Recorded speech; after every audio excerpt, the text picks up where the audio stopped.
Make some noise!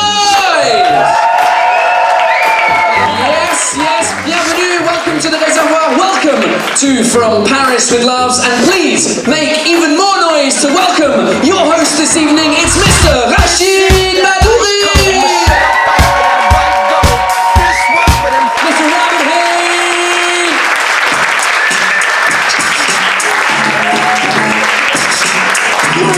Mr. Hoehn!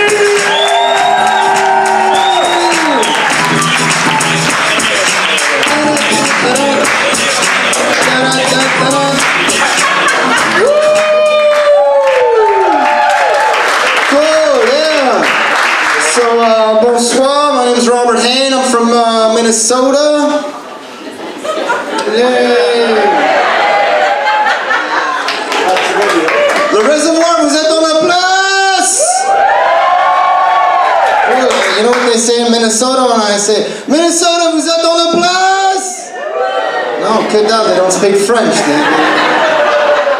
They look at me like I'm speaking Chinese. Yeah, so I grew up in Minnesota. I had a really cute nickname growing up in Minnesota. They used to call me Robert the Bobbert, the big fat slobbert. Good times. These are good times. Sorry, before I begin, I should probably just take an instant to apologize for this haircut. Because I said to my new stylist, it's not a joke. I said to my new stylist, they said hipster, you know?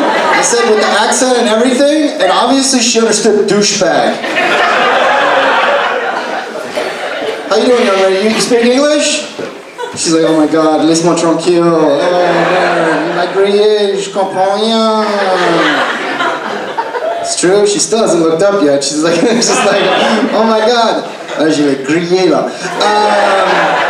Yeah, okay. So I think what the stylist was trying to say with this look or whatever, with this haircut, is that she did not want me to have sex with any women. Well, I guess what you guys don't know is that my new stylist is actually my mother-in-law. Ma belle-mère. Don't worry, I can do all the jokes BELIN, okay? No problem. It doesn't matter. Do you understand belle-mère? You speak French at least, or nothing? Okay, great, this is going to be a great show. Yeah, it's not like I'm trying to have sex with any other women though. I mean, because like I'm happily married. I don't know, are there any married couples in here this evening? Make some noise? Married couples? No, they're like, kill me now. No, I heard this statistic recently, this kind of scares me. They said that 50% of all marriages, 50% of all marriages, they end never. They never end. Pretty happy about that. Yeah, good times. Good times. You know, you gotta be careful when you're a married person or whatever. Hold on, I'm thirsty.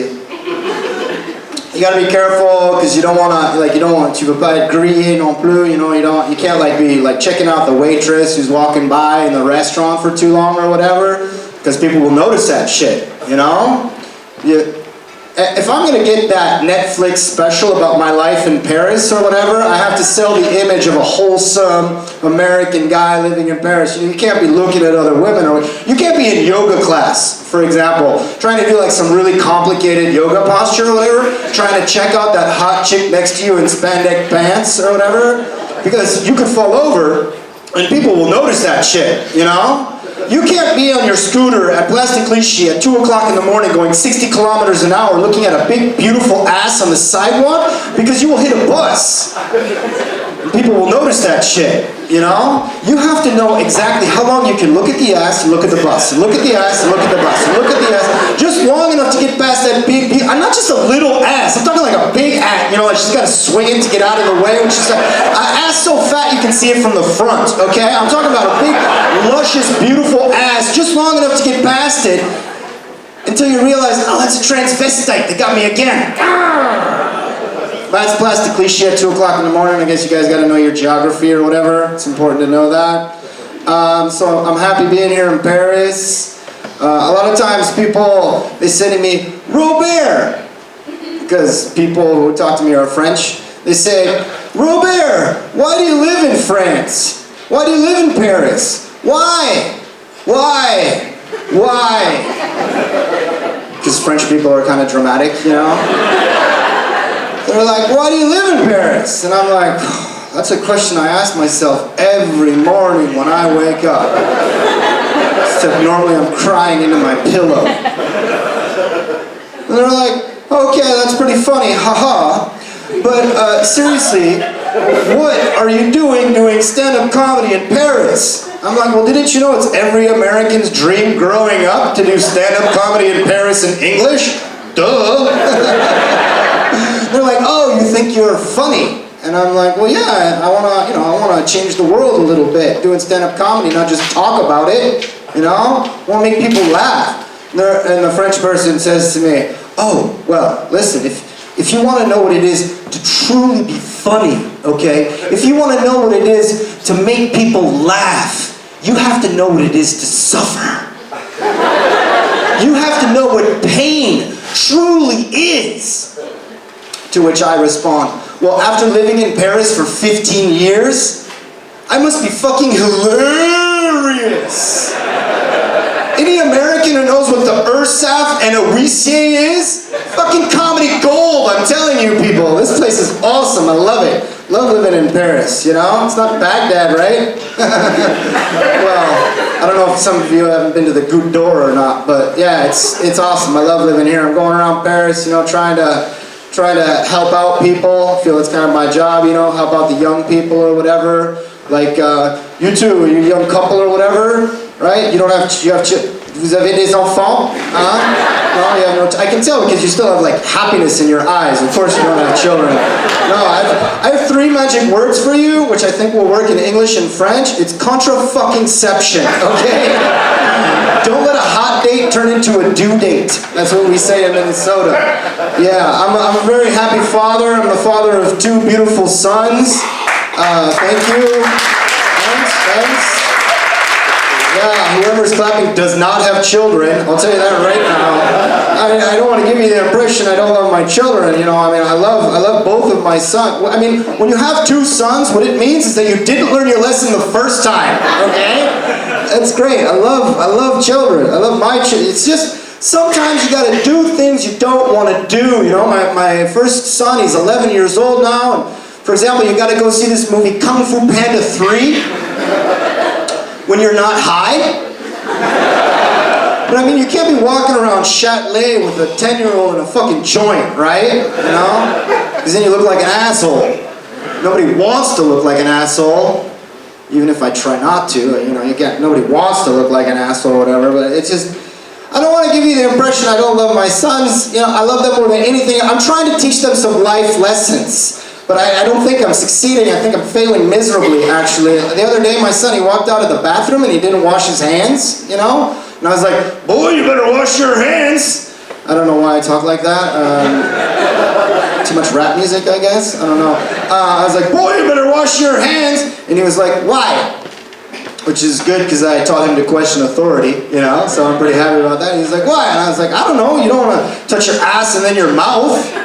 And he was like, why? And I was like, I don't know, look on Google. Which is really the moment you realize you are the worst father in the world. When you tell your son to look up ass to mouth on Google.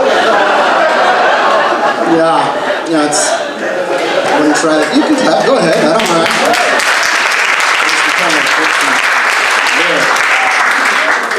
Yeah, it's awesome. I love being a dad. I mean, I don't want to take away from the joys of parenthood or whatever. A lot of parents, they say the most precious moments are when your son or daughter takes their first steps or when they say their first words, but that's not the best part. The best part is that Tuesday morning at 7:45 in the morning when you're hungover as shit, quand t'as un gueule de bois, like, because you're a stand-up comedian, you know, and according to your mother, you're an alcoholic just like your father. Sorry, that's a different story. No, when you're lying there in bed, you're really hungover, and your son, he walks up to you and he says the most beautiful thing you've ever heard in your life. He says, "Don't worry, Dad, I can go to school by myself." That was really the best moment about being a father. It's pretty cool. Yeah, no, I'm happy that I've got my children. I'm happy to be married. I've got a wonderful wife. So it's really wonderful being married to her. She's always thinking about me, you know, like the other day she told me to push out my facial hair a little bit, you know, so that when we kiss, I can't feel hers. Well, she's Portuguese. I don't know if you guys know Portuguese people. Oh, what the fuck? It's cool. Hey, I married her. It's not like I'm ashamed or anything. It's awesome. No, it's cool. I got no problem with hairy people. I mean, unless it's your turn to clean the shower, because then that kind of sucks. But no, it's cool. I love her. She's like, it's not really, you know, it's not just because I love her. It was also a marriage of economy, you know, because I couldn't afford a guardian, a cook, and a bricoleur all at the same time. So I married a Portuguese. Yeah.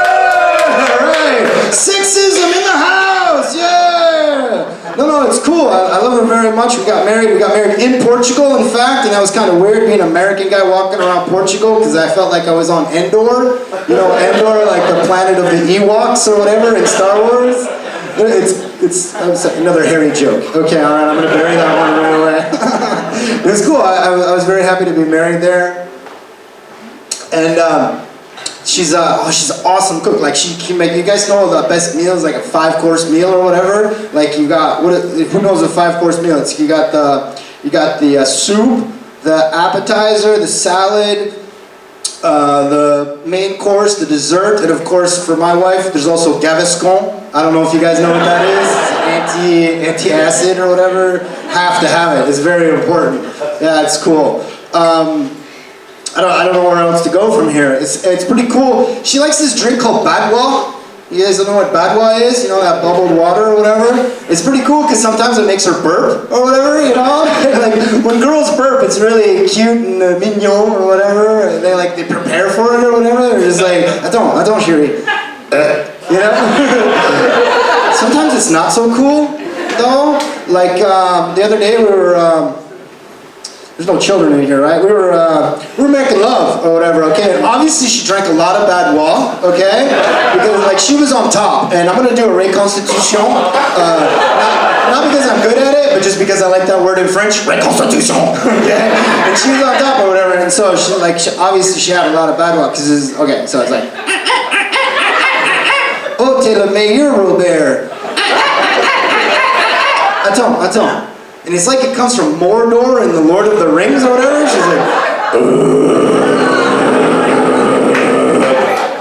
excusez-moi, chérie. And then she just kept going like it was nothing at all. I'm so happy to be married! It's awesome. Oh my God, it's so hot. Hey, play music for 5 seconds. Can you play music for around? It's so fucking hot. It's, oh.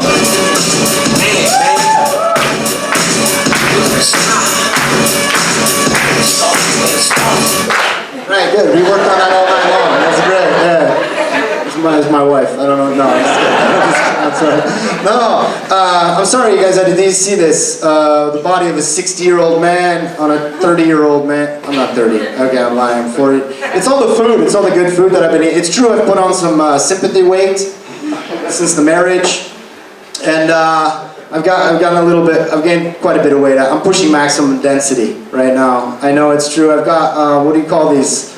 Man boobs? I've got these man boobs, got some luscious, beautiful D-cup man boobs or whatever. I got this going on. The other day I was holding on to my baby, because because I'm a good father or whatever. So I was holding my baby, and he was looking up at me like, and I was like, oh no, it's not gonna, it doesn't work like that. And he's looking at me like, and I mean, he's so cute. I mean, he's already got a better mustache than I do. It's awesome. He's half Portuguese, you know. He's just like, and I was like, no, Daddy's not like Mommy. And he's all of a sudden, he's just like, I think if we try hard enough, Dad. He's got a Brooklyn accent. I don't know. He's like, I think if we try hard enough, we can get something out of there. And I was like, no. Well, I felt him 2 minutes later sucking on my nipple through my t-shirt or whatever. I was like, no. Well, just a little bit or whatever. Don't get married, you'll never have sex again. My name is Robert Hoehn. Thank you very much. Give it